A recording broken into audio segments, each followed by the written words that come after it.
Kapag ang lalaki ay sobrang magselos at sobrang higpit niya talaga sa'yo, tatandaan niyo yan guys, siya yan ang gumagawa ng milagro.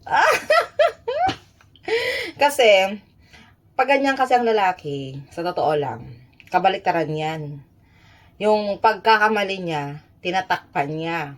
No, sa'yo niya lahat ibibintang yung mga pinanggagawa niyang ganyan. No? Pero kapag ang babae naman, sabi ni Beverly, paano daw ang babae ay sobrang silosa at mahigpit? Sa totoo lang, kasi ang babae iba. Kapag nagsiselos ang babae at mahigpit siya sa'yo, ibig sabihin nun talagang overprotective lang talaga siya. Sobrang mahal ka lang talaga niya. Kasi ang babae kasi, hindi yan magsiselos kung wala siya talagang nakikitang dahilan. Mostly talaga yan sa babae, gumagawa talaga ng pagiging mahigpit sa kanilang partner, ay may nakikita na silang dahilan yan or ebidensya.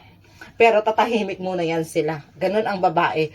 Pero kapag ang babae naman ay manahimik at wala nang pakialam sa'yo, tapos parang wala na lang talaga, pinapabayaan ka lang sa ginagawa mo, hindi tulad dati na talagang grabe siya ka-care, grabe siyang magbusisi sa iyong mga cellphone dyan o mga anuman dyan, mga anek-anek man para malaman kung meron ka ba talagang iba.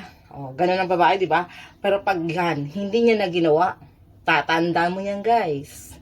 Nako, kabahan ka na. Meron na yung nilalanding iba.